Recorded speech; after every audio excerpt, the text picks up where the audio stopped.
So basically we learned today parasitology, introductions to parasitology, right? এখন each and every subjects we are running through just little bit of introductions because your paper divisions is little bit মানে একটা অদ্ভুত টাইপের paper division যদি বলা যেতে পারে। আগে আমাদের সময় ইন আওয়ার টাইমস একটা পুরো টোটাল ডিভিশন থাকতো, ব্যাকটেরিওলজি অ্যান্ড প্যারাসাইটোলজি বা সামথিং, ভাইরোলজি ফার্স্ট পেপার, আর fungus, parasitology, these are all second papers. তো এটা খুব সুবিধা হতো। বাট নাও এ ডেজ সব কিছুই হচ্ছে তোমার ম্যাক্সিমাম সিন্ড্রোমিক বেজ অ্যাপ্রোচ হয়ে গেছে। তো আমাদের সব সাবজেক্টই অল্প অল্প করে শুরু করতে হবে, রাইট? সো বেসিক্যালি ওই জন্য এখন দেখবে তোমাদের একটু জেনারেল ব্যাকটেরিওলজি পড়ানো হয়েছে, একটু নর্মাল জেনারেল পড়ানো হয়েছে, তাই তো? সবই অল্প অল্প করে শুরু হচ্ছে, right? So today we start parasitology. This is another divisions of microbiology. So what are the divisions of microbiology, you know? কতগুলো ডিভিশনস আছে মাইক্রোবায়োলজিতে? অনেক বেসিক্স আইডিয়াটা আছে? হ্যাঁ, কি কি সেগমেন্ট আছে? Bacteriology, virology, mycology mean fungus, right? And parasitology. Another is a immunology. আর একটা আছে জেনারেল।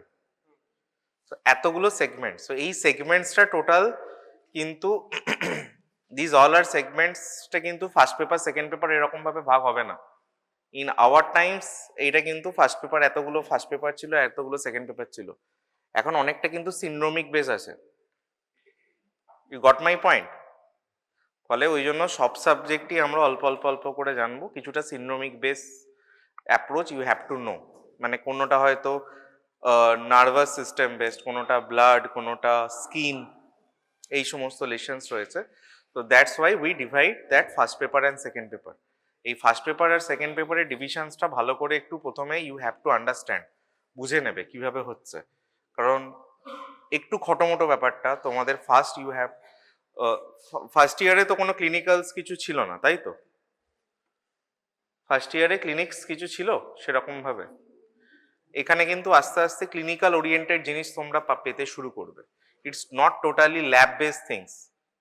মাইক্রোবায়োলজির সাথে একটা stream is very much related. সেটা হচ্ছে, সবাই কি জানো মাইক্রোবায়োলজি মানে কি? মানে প্যাথোলজির মতো একটা অল্টারনেট সাবজেক্ট, তাই তো? But microbiology is very much related to another subject is called infectious disease. Infectious disease মানে a stream with deal with all the infections. সেখানে পুরো ওটা ক্লিনিক্স হিসাবেই পড়ানো হয়। In our stream in clinical microbiology বা ইন পোস্ট গ্র্যাজুয়েশনস আমরা সেটাকে আরো ডেপথে পড়ি। তোমরা একটা ওভারঅল পড়বে, ইন পোস্ট গ্র্যাজুয়েশন সেটা আরো ডেপথে পড়ানো হয় থিওরি পার্টটা, কিন্তু ওটার সাথে একটু ক্লিনিক্যাল কোরিলেট করলেই সেটা কিন্তু একটা ক্লিনিক্যাল স্ট্রিম। ওটা পোস্ট গ্র্যাজুয়েশন সুপার স্পেশালাইজেশনের সাথে পড়ানো হয়। Infectious disease, all those related to undifferentiated fevers as stream, HIV, এইটা মোটামুটি তোমার। and specifically nowadays very much concerns we are antibiotic resistance। সেইটা কিন্তু অ্যান্টিবায়োটিক কোন পেশেন্টের কি জ্বর হলে কোন অ্যান্টিবায়োটিক দে উইল গিভ, সেইটা কিন্তু microbiology and ID physicians, infectious disease ফিজিশিয়ানসরা ভালো জানে। So these are the kind of streams now we have. আরও আস্তে আস্তে স্ট্রিমসগুলো আরও সুপার স্পেশালাইজেশন বাড়ছে। তো এখন ইনফেকশাস ডিজিজ অনেক জায়গায় পড়ানো হয়। সো প্যাথোলজি থেকে যেমন অনেকে হিমাটোলজিতে করতে যায়, সুযোগ আছে, সেরকম ক্লিনিক্যাল মাইক্রোবায়োলজি থেকে অনেকে কিন্তু ইনফেকশাস ডিজিজ যায়। তো কারণ এখন তোমাদের যে পড়াশোনার অ্যাপ্রোচ হবে, you have to secure a post graduate rank. Nowadays শুধু এমবিবিএস করলে কেউ ধর্তব্যে রাখবে না, কেউ পাত্তা দেবে না। So you have to what? Qualify NEET PG, right? So এখন থেকেই তোমাদের মাথায় থাকা উচিত যে আমি যা পড়ছি আমাদের যেন সেইটা নিট পিজিতে আমি কোয়ালিফাই করতে পারি। So that is very important. You have to be goal oriented in very much beginning. কারণ কলেজে সবাই ফুর্তি করতে আসি আমরা, ইউ অল নো, বাট তার সাথে সাথে পড়াশোনার একটা প্যাটার্ন থাকবে যেন আমার পোস্ট গ্র্যাজুয়েশনটারও একটুখানি প্রিপারেশনস হতে থাকে। আর পোস্ট গ্র্যাজুয়েশনে যে সাবজেক্টটাই পাই না কেন, সেই সাবজেক্টের পরে আমি সুপার স্পেশালাইজেশনস কি করব সেটাও যেন আমার একটা ধারণা থাকে যে আমি এটা নিলাম, আচ্ছা নিয়ে নিলাম, তখন কাকে ফোন করব, দাদা কি নেব, দিদি কি নেব, নো। এখন থেকে সেই জায়গাটা একটা ক্লিয়ার আইডিয়া করে নেবে যে আমি লাইফে কি চাই। আমি কি চাই একটা 10টা 5টা ডিউটি, তারপরে বাড়িতে এসে বিন্দাস থাকবো? ইউ ক্যান ইজিলি, এটা অনেকেই চাইছে এখন, easily you can pick any kind of first year second year subjects. After that, ভাই তোরা গুনগুনটা করিস না, আফটার দ্যাট যদি চাও যে না আমার লাইফ থাকবে পেশেন্টস ওরিয়েন্টেড, তাহলে you can choose any kind of any clinical subjects, but সেটাতে মেন্টাল পিসটা কিন্তু অনেকটাই কি হবে, থাকবে না। আমি 3 দিন বাইরে চলে গেছি, I see lots of patients, তো অনেক মেসেজ যে স্যার আপনাকে পেলাম না, অমুক করলাম না, পেশেন্ট গেটিং শিফটেড। তো সেই জায়গা থেকে তোমাকে এখন থেকেই ভাবতে হবে, সবাই আমরা ডাক্তার হব, কিন্তু তারপরে কি হব সেটা important, right? So basically microbiology, হ্যাঁ ঠিক আছে, পাস করার জন্য all good, but this subjects এর কিছু অল্প কয়েকটা জায়গায় খুব ইম্পর্টেন্ট হচ্ছে how you develop yourself as a doctor, সেই জায়গাটা জানা দরকার। যেগুলো ক্লাস থাকবে দেখবে যারা যেরকমই পড়াচ্ছে, হ্যাঁ অবভিয়াসলি আমরা সবাই পাস করার জন্য পড়বো, বাট কিছু ডেপথ নিজেকে তৈরি করা ভালো। কারণ তোমরা এমন জায়গায় আসোনি, বা এমন জায়গায় আমরা এখন সেই ক্লিনিক্স বা সেই জায়গায় আমরা সবসময় এক্সপোজার হয় না, কারণ একজন প্রপার ডাক্তার হতে গেলে অনেক টাইম লাগে, ফলে ক্লিনিক্যাল এক্সপোজারটা খুব ইম্পর্টেন্ট। যত লাইফ যাবে তত আস্তে আস্তে শিখবে, আর দিস ইজ দ্য বিগিনিং। যেটুকু ক্লিনিক্স ওরিয়েন্টেড কথাগুলো জানতে পারছো, সেটা এখন থেকেই একটু আস্তে আস্তে করে ওরিয়েন্টেড হওয়ার চেষ্টা করো, কারণ এখনকার যে পড়ানোর pattern is very much different like আস। আমাদের সময় এরকমভাবে কেউ পড়াতো না, এত ক্লিনিক্স ছিল না, তো এটা খুব ইম্পর্টেন্ট। তো এই জায়গাটাকে একটুখানি ক্লিনিক্স ওরিয়েন্টেড ক্লাসগুলো একটু শোনার চেষ্টা করো, because all the classes right now, pathology, microbiology and Pharma, এগুলো কিন্তু টোটালি ক্লিনিক্সের একটা কিন্তু বেস। সো একটু শোনার চেষ্টা করো। আমরাও ছোটবেলায় এসে পেছনে বসে বসে থাকতাম, গুলতানি মারতাম, আমাদের সে চকবোর্ডে পড়ানো হতো, বাট এখন সিনারিও পুরো চেঞ্জ হয়ে গেছে, এতটা ক্লিনিক্স ওরিয়েন্টেড এখন আর কেউ থিওরি আমরা অতটা বেশি কচকচাই না, অল্প কিছু স্লাইডস, মোর ক্লিনিক্যাল ওরিয়েন্টেড, এবং সেটুকুই জানা দরকার। আর এটা কিন্তু তোমাদের বেসটাকে তৈরি করতে সুবিধা হবে। ফলে একটা দাদা হিসাবে তোমাদের বললাম, এগুলো ক্লাসগুলোকে একটু অ্যাটেন্টিভলি শোনার চেষ্টা করো, বিকজ পাস ঠিক আছে সবাই করে যাব, সে সাপ্লি পে পাস করি আর এমনি পে পাস করি, ডাজন্ট ম্যাটার তুমি এখান থেকে কি নিয়ে যাচ্ছ ম্যাটার করে। এই 4.5 বছরে আমি কতটা এখান থেকে শিখতে পারলাম। কারণ দিনের শেষে ভাই সত্যি কথা বলতে গেলে পাড়ায় পাড়ায় এখন ডাক্তারে ভর্তি, তো তোমাদের সময় this things become very tough. তোমার নামের পাশে 5টা ডিগ্রি থাকলেও তোমার যদি বেস ভালো না হয় কেউ আসবে না। Got my point? আনন্দ করব, ফুর্তি করব, সব ঠিক আছে, but you have to be compartmentalize your thought process. Compartmentalize কথাটার মানে যখন ফেস্ট হবে, যখন আনন্দ হবে, তখন সেইটা ফুল টাইম করব, ক্লাসগুলো একটু শোনার চেষ্টা করব। আর বেস্ট হয় আমাদের যেটা মেমোরিটা লং টাইম মেমোরিতে যায়, শিফটিং হয়, দ্য ক্লাসের যে জিসটা আমরা একটা যাই হোক নোটস আকারে রেখে দেবো। Are you using Notebook LM? Anyone heard about it? Google launch a new AI Notebook LM. হ্যাঁ, একজন শুনেছে, আর কেউ শোনেনি? শুনেছিস? Use AI right now. AI is building very fast. যা ক্লাসে পড়ানো হবে, টপিক যদি থাকে, কিছু পিডিএফ থাকে, you can upload to notebook LM, একটা সামারি পেয়ে যাবে। Use it, very good. ঠিক আছে, এত বড় বড় নোটস, এত বড় বড় জিনিস, বা তোমার যদি কোনো চ্যাপ্টারের পিডিএফও থাকে, ইউটিউবে কোনো ভিডিওস থাকে, সেই লিঙ্কটা ডাইরেক্ট দিয়ে দেবে, you get a summarise thing, একটা বেসিক স্ট্রাকচার্স পেয়ে যাবে। ঠিক আছে? So use that, use AI, very important. শুধু বই পড়বে 100 বার, কিন্তু যে কোনো টপিক সেটাকে কিভাবে সামারাইজ করে জিসটা জানতে হবে, কারণ দিনের শেষে অনেক কিছু, এতগুলো 5খানা সেগমেন্টস আছে, এই 5খানা সেগমেন্টস মনে রাখতে গেলে প্রত্যেকের জিস্টগুলো জানলেই অনেক, তো সেটা আমাদের অনেক সময় হয় না, right? Okay, so back to parasitology. So first introduce myself. I am myself Dr. Urpit Shah. I am being assistant professor for last 3 years, and I also practice infectious disease. I have some few diplomas and post graduation diplomas already একটা চলছে from CMC Vellore. So I am a clinical microbiologist as well as infectious disease specialist. For all my classes you will get plenty of examples of clinical scenarios. So we start a clinical scenario of parasitology, right? Suppose you are being an intern in our college and a patient came with a high rise of temperature with chills and rigor. The keywords here: patient having a fever and coming with at your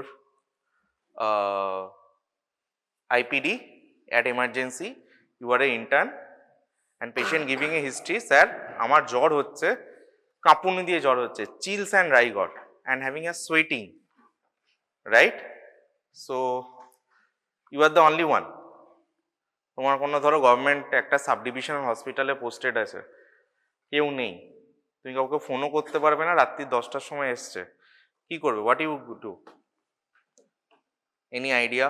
একটা fever নিয়ে patients এসছে, how you approach the patient? Antipyretics দেবে, very good, you have to give a antipyretics. Name one antipyretic. Paracetamol, good. So we give antipyretics, very good. And then CBC, complete blood count. We will do some tests. What are the important tests we have to do in a case of fever in our epidemiology? একটা পেশেন্টের জ্বর নিয়ে এলে আমরা তার কি test করব? ও একটা বলেছে complete blood count, very good. Why complete blood count? We can see hemoglobin, we can see platelet count, we can see also differential count, তার total count কেমন আছে, তার what are the percentage of neutrophil and lymphocytes, okay? So CBC is very good picture, but that CBC যদি সঙ্গে সঙ্গে আমার report আসতে একটু তো টাইম লাগবে, আর কি কিছু করতে পারবো? CBC লিখবো, আর কি টেস্ট লিখবো? একটা জ্বরের পেশেন্ট, আরে ভাই জ্বর ফর তো হয়েছে, ডাক্তার তো দেখিয়েছো, কি লেখে লোকেরা? ডাক্তাররা কি লেখে? ডেঙ্গু পরীক্ষা, ম্যালেরিয়া পরীক্ষা, okay, good. So dengue, there are two tests, one is dengue NS1 and dengue IgM. শুনেছো তো কথাগুলো? শুনতে থাকো, অভ্যাস করতে থাকো, না শুনলে এগুলো জানতে থাকো। So will do a dengue NS1 and IgM and another test, ও বললো কি? ম্যালেরিয়া, ঠিক আছে। Now questions is which test I will write? ম্যালেরিয়ার কি লিখবো?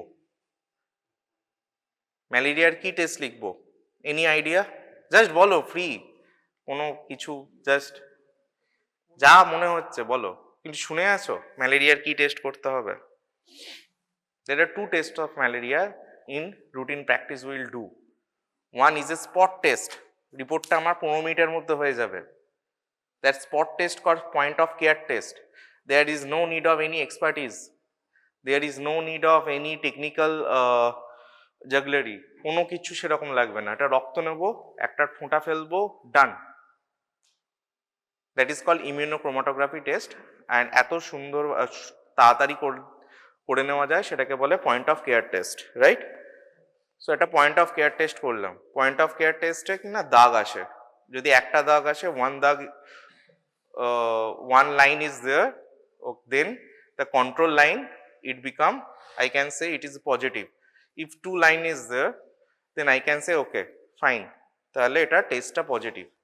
Goat my point? খুব বিশাল কিছু আহামরির টেকনিক্যাল এক্সপার্টিস লাগে না। সো ওয়ান কন্ট্রোল ইজ, একটা দাগ এলো নেগেটিভ হলে সেটাকে আমরা বলবো টেস্টটা ভ্যালিড, কন্ট্রোলটা ভ্যালিড। দুটো দাগ এলে সেটাকে পজিটিভ বলবো, রাইট? তাহলে দিস পেশেন্টস, তাহলে কি হলো, যদি দুটো দাগ আসে কি বলবো, malaria positive. Whatever the malaria, there the 4 types of malaria, আমি অত ভেতরে যাচ্ছি না। তো এইভাবে আমরা একটা malaria within 15 minutes we can diagnose at ward, at bedside, মানে আমার সঙ্গে সঙ্গে পেশেন্ট এলো এমার্জেন্সিতে, আমি ডায়াগনোস করতে পারি, ঠিক আছে? The point is that if we don't diagnose a proper malaria, one of the malaria, there are the 4 types, Plasmodium vivax, বা জানো তো ফ্যালসিপেরাম কোথায় পড়েছো? হ্যাঁ, very good, vivax, falciparum, malariae ovale. তো falciparum is called also malignant malaria বা severe malaria, but ঠিক আছে। তো হিমোগ্লোবিন গেটিং ভেরি মাচ কি হয়, গেটিং ডিক্রিজ। তো ওই যে সিবিসি ও কথাটা বললো, তো CBC is important for what, যে আমি দেখবো পেশেন্টটা কতটা সিরিয়াস আছে কিনা, তো that haemoglobin is very important. Now the question is, এই ম্যালেরিয়াটা কি বস্তু, what is malaria? You say dengue, dengue is what, dengue is a virus, COVID is a virus. We suffered lot of urinary tract infections. Have you heard of a bacteria named E. coli, Escherichia coli, E. coli? That is a bacteria, right? So we know virus, we know bacteria, but what the thing is malaria, ছোটবেলা থেকে আমরা malaria শুনছি। What is malaria? Malaria comes under parasitology, ठीक है? So malaria comes under parasitology. So malaria is important. We have to know malaria. We have to know parasitology. Parasitology শুধু পড়াশোনার কোনো গল্প, পরীক্ষায় পাশ করার জিনিস নয়। কারণ আমি যদি একটা বেডসাইডে we patients comes with a chills and rigor having a very low hemoglobin, তাকে যদি সেই সময় প্রপারলি ম্যালেরিয়ার মেডিসিনস আমরা না দিতে পারি, this patient getting die. Got my point? So আমাকে ডায়াগনোসিক অ্যালগোরিদমটা জানতে হবে এবং প্রত্যেকটা পেশেন্টের প্যারাসাইটোলজি আছে কিনা, শুধু জ্বর মানে অ্যান্টিবায়োটিক নয়, রাইট? অ্যাজিথ্রোমাইসিন দিয়ে দিলাম, জ্বর এলে আগে কি করি, পাড়ার দোকানে গিয়ে একটা আমরা প্যারাসিটামল লাগবে, একটা ক্ল্যাভাম আর অ্যাজিথ্রাল কিনে খাই। This is very wrong. 90% all the fevers are due to viral infections, no need of antibiotics, ठीक है? And there are few cases there might be a fungus in origin, few cases there will be parasitic living in origin, but we don't know, আমরা আগে একটা antibiotic খেয়ে নিই। So when we become a doctor, we have to be a holistic, we have to know what are the classical symptoms, কত দিন ধরে হচ্ছে, তারপরে we start the treatment, right? So parasitology important because there is malaria is a huge part in our Indian scenario. We have to know malaria. Another part, what is this? This is a worm, Ascaris. See, the 30% of the global populations are being infected by Ascarisis. ঠিক আছে? So আমরা এটা জানিই না, হয়তো পারে আমাদের অনেকের অ্যাসকেরিসিস আছে, but yes we are immunocompetent enough, সেইভাবে আমাদের all the symptoms are not being flourished. So these are not a topical curiosities, they are a global health. So ascarisis প্রচুর আসে, and many patients specifically in poor socioeconomic zone, we get a patient having anemia, unexplained anemia. সবাই ভাবে খাওয়া দাওয়া কম হচ্ছে বলে, না, might be patients having ascarisis. Ascarisis থাকলে আমার absorptions কমে যায়, there might be a little bit of loss of chronic blood loss, and these patients getting might having a ascarisis presented with what, anemia. So you have to know what are the possibilities, okay? So why these matter for your practice? আমি আর পড়াশোনার কথা বলবো না, একদম বলবো you are all being a doctor one day, একদিন সবাই doctor হবে। এখন থেকে সেই অ্যাপ্রোচটা থাকবে, যা কিছু পড়ছি যেন সেটা আমার ভবিষ্যতে কি করে, কাজে লাগে, প্র্যাকটিসে কাজে লাগে। আমি ডাক্তার হই না হই, আমি ল্যাবে কাজ করি বা আমি মাইক্রোবায়োলজিস্ট হই, প্যাথোলজিস্ট হই, what ever, I have to no. এখন থেকে আমার সেই বেস আর ফাউন্ডেশনসটা খুব important. Okay, so understanding parasitology helps to recognize and manage treatable causes of common conditions rather than mislabeling them that viral or idiopathic. Parasites are the key differentials for lots of parasites যেগুলো আমরা প্রথমে কিন্তু সেটাকে grand করি না। আমরা বলি viral infections, এমনি বোধহয় অ্যান্টিবায়োটিক চলছে, তার মেরোপেনাম চলছে, but there might be a underlying any kind of parasitic infections. So unexplained fever, we also have to dig to all the investigations, is there any kind of parasitic infections or not. In patients, যেটা examples দিলাম, the lots of cases in poor socioeconomic status patients comes to us and we commonly find patient এসছে ব্যথা নিয়ে, তার haemoglobin করলাম 9.5, তো অনেকে normally লোকে কি করে, giving an iron tablet and go. No, you have to treat these patients having a, but normally we can give a routine albendazole for deworming the patients. Okay, so no harm in it. So chronic anemia and malnutrition, also you have to look for any underlying parasitic infections. Persistent diarrhea in many immunocompromised patients, transplant patients, that patients might got infected for a few parasitic infections causing persistent diarrhea. The patients having organomegaly, patients having a large spleen, patients having a liver hepatomegaly. So this kind of the patients also might having organomegaly patients, tadero amader underlying might having a parasitic infections. Neurological problems in our interns day, one patient, a child come with a sudden episode of seizure disorder. Seizure মানে, what is seizure? হ্যাঁ, convulsions. তো convulsions নিয়ে যদি আসে আমরা কি করি, আরে convulsion পেশেন্ট দেখেছিস, convulsion মানে কি, ওর দিকে কি তাকাচ্ছিস, ও জানে? হ্যাঁ, তোকে জিজ্ঞাসা করেছি, গালে হাত দিচ্ছিস কেন, বল, what is the meaning of convulsion? হ্যাঁ, কি রে তোরা গল্প করছিস কেন, কি বক্তব্য?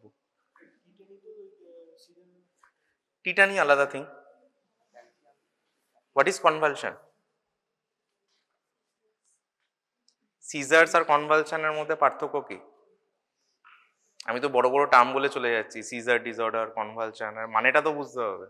একটা পার্টিকুলার টাইমে patients having a severe spasms of the muscles and then getting relaxed, and at that time patient having no consciousness, patient একদম আনকনসিয়াস হয়ে আসবে, বাংলায় খিঁচুনি বলি,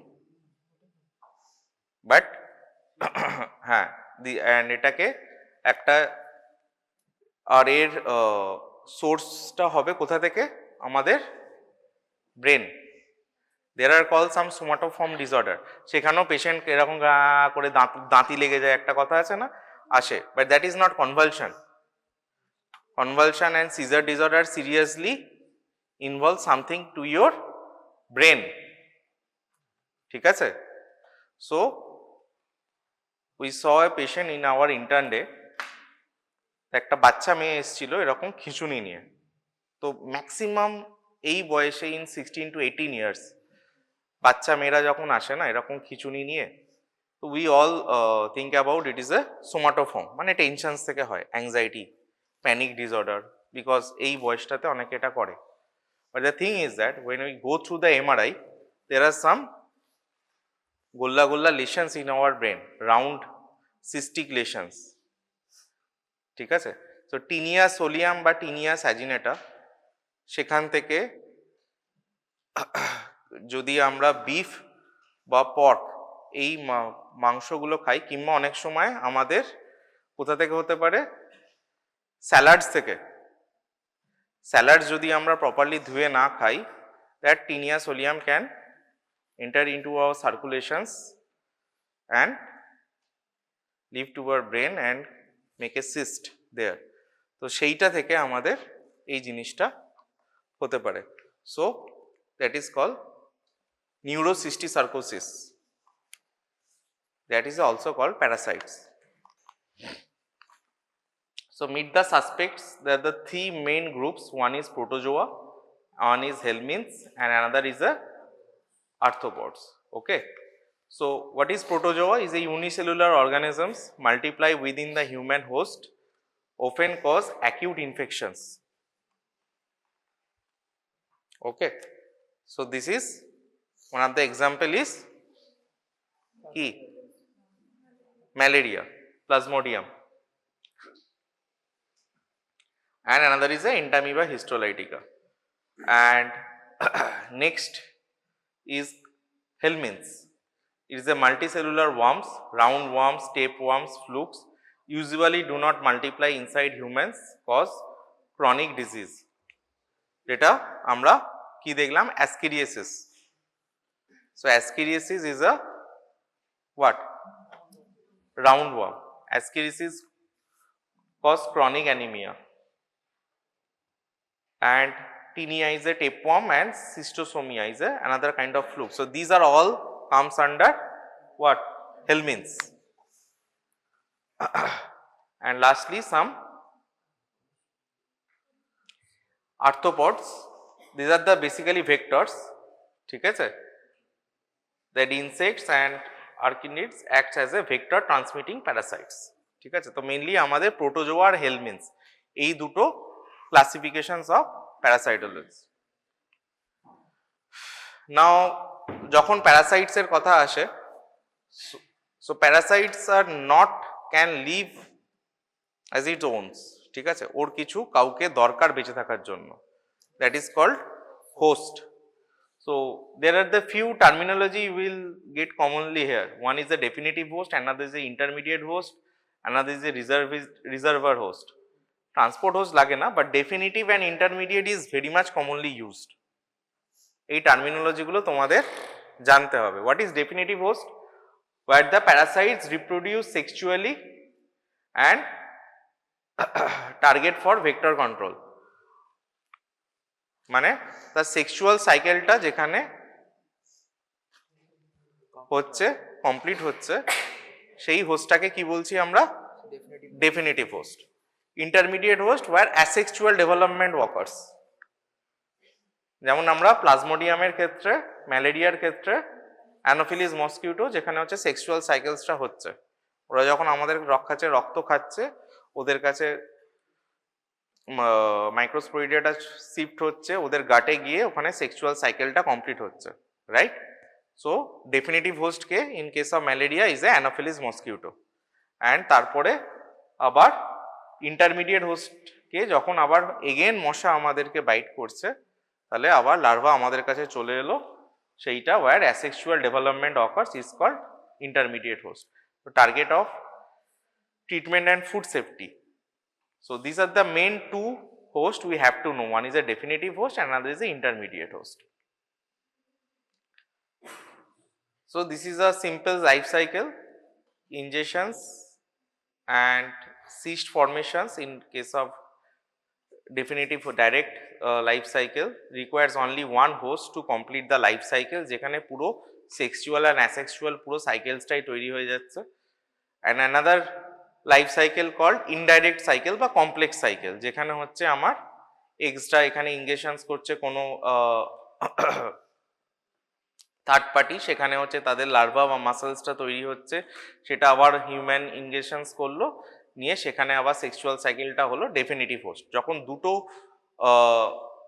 মানে জেনারেশন বলছি তোমার হিউম্যানস অ্যান্ড অ্যানিম্যালের মধ্যে দিয়ে যাচ্ছে, তখন সেটাকে আমরা বলছি ইনডাইরেক্ট লাইফ সাইকেলস। ঠিক আছে? Require a definitive host and one more intermediate host, যাদের একটা সেক্সুয়াল আর অ্যাসেক্সুয়াল সাইকেল দুখানা আলাদা আলাদা স্পিসিসের মধ্যে হচ্ছে। আর একটা স্পিসিসের মধ্যে যদি দুটোই কমপ্লিট হয়ে যায়, সেটাকে আমরা বলছি direct life cycles. Require only host to complete the sexual and asexual cycle.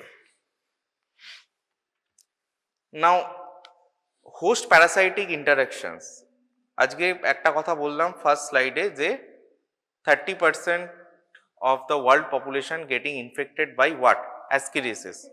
কিন্তু অ্যাসকেরিয়াসিস এর কি সিমটমস হতেই পারে আমাদের এখানে অনেকের মধ্যেই হয়তো অ্যাসকেরিয়াসিস আছে, বাট এই অ্যাসকেরিয়াসিস কি সিমটমসটা কি সবার মধ্যে কি থাকে না, because there is a called host parasitic interactions. তোমার ইমিউনিটি যদি স্ট্রং এনাফ হয় you can deal with the parasites. Got my point? কারণ অ্যাসকেরিয়াসিসের একটা কমপ্লিকেশন স্টেজ হচ্ছে আমার এত বড় বড় ওয়ার্ম গিয়ে ইন্টেস্টাইনে বাসা বেঁধে সেখানে ইন্টেস্টিনাল অবস্ট্রাকশনস করতে পারে, ঠিক আছে? This is a kind of complicated state, but the thing is that সেটা সকলের হয় না। আমাদের কম বেশি সকলেরই আজকে যদি আমরা স্টুল নিয়ে এক্সামিনেশনস করি অ্যাসকেরিয়াসিসের এগ পেতে পারি, বাট এই ফ্যাক্টরটার জন্য সিমটমসটা সকলের শরীরে কি প্রকাশ পায় না। Got my point? So this is called host factor. পেশেন্টের ইমিউনিটি কেমন, তার জিন্স অনেকটা ম্যাটার করে, জেনেটিক রেজিস্ট্যান্স, তার নিউট্রিশনাল স্ট্যাটাস, সে ম্যালনারিস্ট কিনা। আর রোগা টিংটিং একটা পেশেন্ট, তার মাসেল মাস নেই, সে কি আজকে যে কোনো একটা কিছু ইনফেকশনস হয়, সে ভাইরাস হোক, প্যারাসাইটস হোক, ব্যাকটেরিয়া হোক, সে তাড়াতাড়ি definitely they will get infect fast. তার সিমটমস অনেক বেশি হবে rather than a normal healthy individuals. And parasitic factor, যে প্যারাসাইটসটা আবার অ্যাটাক করছে তার ভিরুলেন্স ফ্যাক্টর কেমন। প্লাজমোডিয়াম একটা এক্সাম্পল দিতে পারি, vivax versus Plasmodium what falciparum. Plasmodium ফ্যালসিফেরামের আজকে ড্রাগ রেজিস্ট্যান্স অনেক বেশি। Plasmodium falciparum that's why called malignant malaria, right? কারণ প্লাজমোডিয়াম ফ্যালসিফেরামে ক্লোরোকুইন নর্মালি এখন অতটা কাজ করে না। We have to give artesunate base therapy, because ও আস্তে আস্তে নিজেকে এতটাই ইভলভ করে নিয়েছে that normal chloroquine can't work. We have to give some special medicines that's called artesunate based therapy. Okay, infections load and site of infections, কোন stream দিয়ে entry point করছে, that is also important. So Toxoplasma gondii infections is typically asymptomatic in immunocompetent patients. We are giving a Plasmodium vivax versus falciparum. There is another examples of Toxoplasma gondii. নামগুলো বেশ মজার না? Toxoplasma গন্ডি, toxoplasma গন্ডি immunocompetent patients there will be no symptoms at all, but if patient is a what at a immunocompromised state এর example বলো, AIDS, HIV, or that might be a vast term, আমরা common terminology গুলোকে আগে use করব, right? That is HIV. What happens in HIV patients? Basically T lymphocytes getting very low, CD4 at lymphocytes আমরা একদমই থাকে না। Nowadays HIV এর সিভিয়ারিটিও করা হয়, দেখা হয় তার CD4 কাউন্ট দেখে।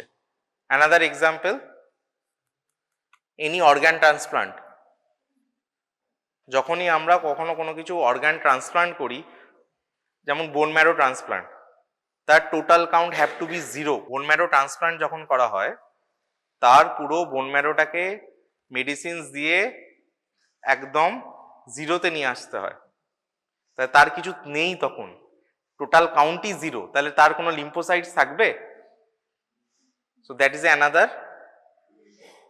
immunocompromised states. Any kind of any transplant patients, they are giving severe immunosuppressant medicines, right?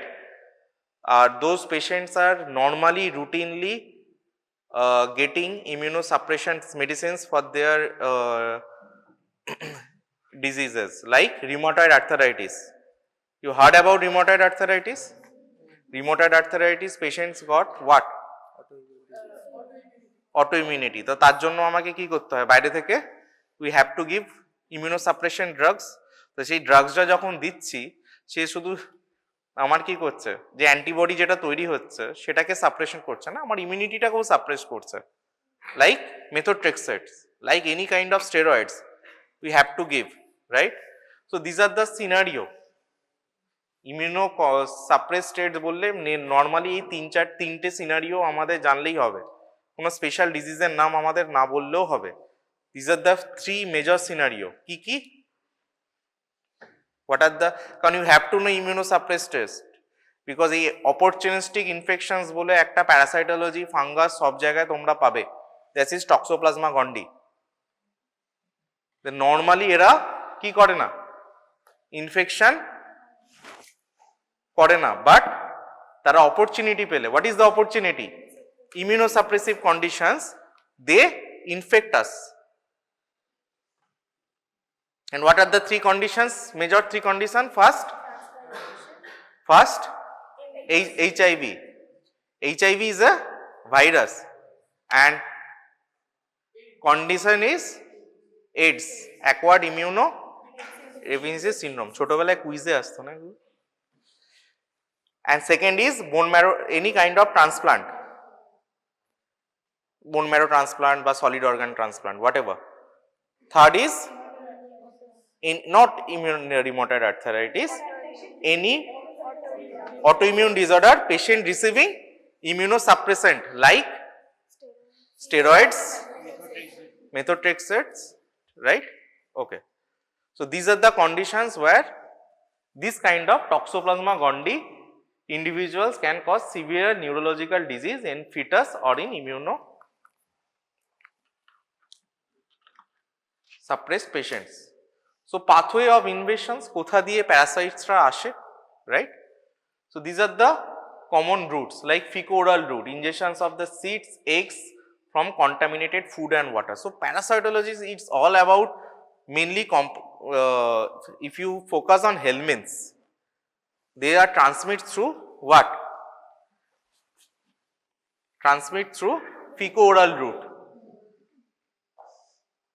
মাঠে ঘাটে ওই আমাদের একটা ইন্টারমিডিয়েট হোস্ট থাকে, পিগস, বিফ, তো তাদের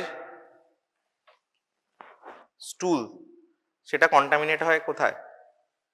আমার জলে থাকতে পারে, নর্মাল শাকসবজিতে যেতে পারে, যে কোনো কিছুতে যেতে পারে। সেটা যদি না ধুয়ে খাওয়া হয় তাহলে সেটা আমার কোথায় আসবে? গাটে, and then penetrate our gut and enter into our circulation. These are the very common route of fecal-oral route. ফিকো কথাটার মানে কি? ফিকাস, স্টুল, স্টুল থেকে ওরাল, ওরালস মিন্স আমরা সেটাকে ইনজেকশন করছি। তো দ্যাটস ওয়াই ছোটবেলা থেকে আমাদের ঘরে একটা শেখানো হয়, যে কোনো কিছু যখনই বাড়িতে খাওয়ার আসবে সেটা যেন ধুয়ে খাওয়া হয়। ফ্রুটস বলে না আরে ধুয়ে খাওয়া, মা বলে না ধুয়ে খাও, why? For there is a scientific explanation. এইটা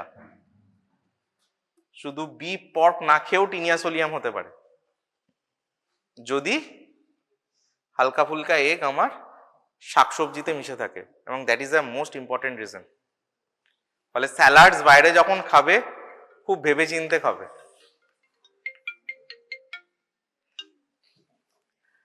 Another is a vector borne, like malaria, মশা এসে কামড়ে দিল, ম্যালেরিয়া হয়ে গেল। Another is a skin penetration. There are some parasites enter through our skins. Consumption, ingestion of larvae in undercooked meat and fish, যেমন tinea solium, tinea স্যাজিনেটা, and লাস্টে transplacental, মায়ের কাছ থেকে বাচ্চাদের, মা যদি ইনফেক্টেড হয় সেখান থেকে বাচ্চার কাছে এলো। So this are the common routes of. So cornerstones of the diagnosis ক্লাসটা, আজকে ক্লাসটা অ্যাকচুয়ালি ম্যাডামের নেওয়ার কথা ছিল, এইচওডি ম্যাডাম, বাট আনফর্চুনেটলি উনি নিতে পারেননি একটা কাজের জন্য, তো আমাকে ইন্ট্রোডাকশনসটা নিতে হলো। ডায়াগনোসিস পার্টটা ম্যাডামই হয়তো পড়াবে next Thursday, I think so.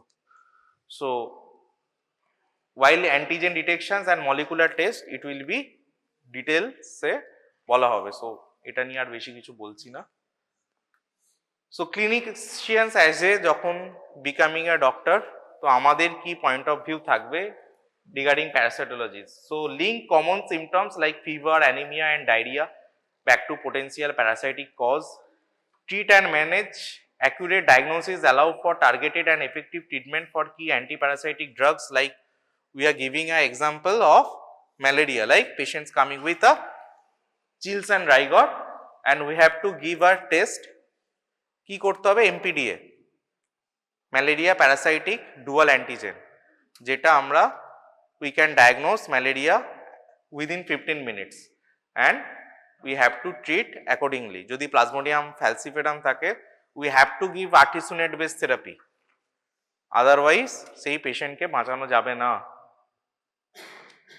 And preventive and educate, understanding the life cycle and transmissions inform public health and also the public health matters. মশা বেশি থাকলে তবেই তো ম্যালেরিয়া হবে, আর মশা কোথায় জন্মায়? জমা জলে। তাহলে আমাদেরকে পাবলিক হেলথও এটার সাথে একটা বড় অ্যাসপেক্ট রয়েছে। So this are the at a glance of parasitology, যেগুলো আমরা বললাম। So billions of people are getting infected, 30% of the global populations are infected by ascariasis. And what are the main symptoms of parasites? Anemia, malnutrition, unexplained fevers, organomegaly. We have to think about an alternate root cause. Protozoas are very important, specifically malaria, and that they are the main two groups, protozoa and helminthiales. Arthropods are vectors, and there are some routes of transmissions, how the parasite spreads. One is a fecal-oral route, another is a direct vector-borne transmissions, another is a direct skin penetration. These are the main three routes. So it's not just memorizing parasitology, কারণ parasitology life cycles are again very much volatile. যখন আমরা details parasitology তে ঢুকবো, just understand the things, it will be very easy and also interesting. So it's all about our parasitology introductory class. Thank you.